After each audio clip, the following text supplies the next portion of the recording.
क्या आपको भी ऐसा महसूस होता है कि शुभमन गिल को टी20 में जरूरत से ज्यादा मौके दिए जा रहे हैं?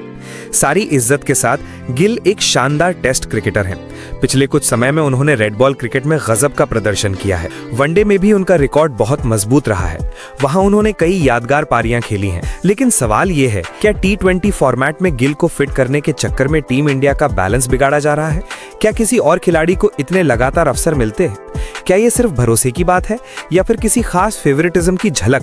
आपके पास एक अभिषेक शर्मा है जो पावर प्ले में विस्फोटक बल्लेबाजी करता है। ऋतुराज गायकवाड़ है जिनका एवरेज शानदार है। जायसवाल हैं जिनका स्ट्राइक रेट और एवरेज दोनों ही बेहतरीन है। फिर भी टीम में जगह गिल की ही पक्की रहती है, जबकि उनका टी20 रिकॉर्ड बाकी खिलाड़ियों की तुलना में फीका है। ऑस्ट्रेलिया के खिलाफ टी20 सीरीज का ही उदाहरण ले लीजिए। गिल ने 39 गेंदों में सिर्फ 46 रन बनाए। लोगों ने तो मजाक में कह दिया कि ये टी20 नहीं टेस्ट 20 खेल रहे हैं। यहाँ कोई उनके टैलेंट पर सवाल नहीं उठा रहा। शुभमन क्लासी खिलाड़ी है, पर बात यह है कि कब तक एक ही नाम पर इतना दांव लगाया जाएगा।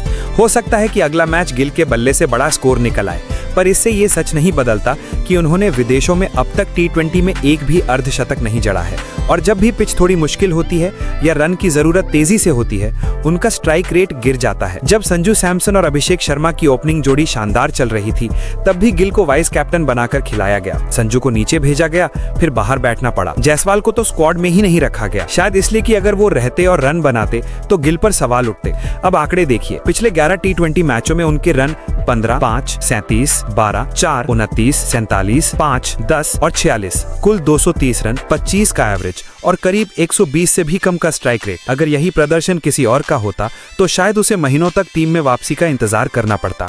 संजू सैमसन ने आईपीएल में 14 मैचों में 512 रन बनाए, 40 का एवरेज और 182 का स्ट्राइक रेट। ये दोनों जबरदस्त टी20 बल्लेबाज हैं, परिस्थितियों के हिसाब से खेलते हैं। फिर भी उन्हें किनारे रखा गया है, जबकि गिल लगातार मौके पा रहे हैं। तिलक वर्मा को भी ऊपर नीचे भेजकर उनके रोल को अस्पष्ट कर दिया गया। तो सवाल यही उठता है, क्या टीम इंडिया गिल को हर फॉर्मेट में फिट करने की कोशिश में बाकी खिलाड़ियों के साथ अन्याय कर रही है? क्या ऑल फॉर्मेट सोच के नाम पर कुछ खिलाड़ियों का रास्ता रोका जा रहा है? ये देश के क्रिकेट फैंस के लिए वाजिब चिंता का विषय है। हम खिलाड़ी नहीं, देश से प्यार करते हैं, इसलिए ये सवाल उठाना जरूरी है। गिल ऑस्ट्रेलिया के 7 मैचों में सिर्फ 127 रन बना पाए हैं। पहले मैच में 37, फिर 5, फिर 12 पर आउट हुए और आज की इनिंग में भी 39 गेंदों पर 46 रन। स्ट्राइक रेट फिर वही कहानी।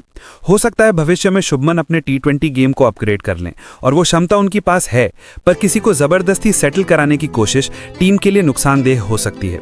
बेहतर होगा कि वो थोड़ा समय ले, अपनी सीमाओं पर काम करें और फिर तैयार होकर लौटे, जैसे वॉशिंगटन सुंदर ने किया। टीम में चयन प्रदर्शन पर होना चाहिए, पोजीशन पर नहीं, क्योंकि सवाल खिलाड़ी का नहीं टीम इंडिया का है और फैंस ये सवाल जरूर पूछेंगे।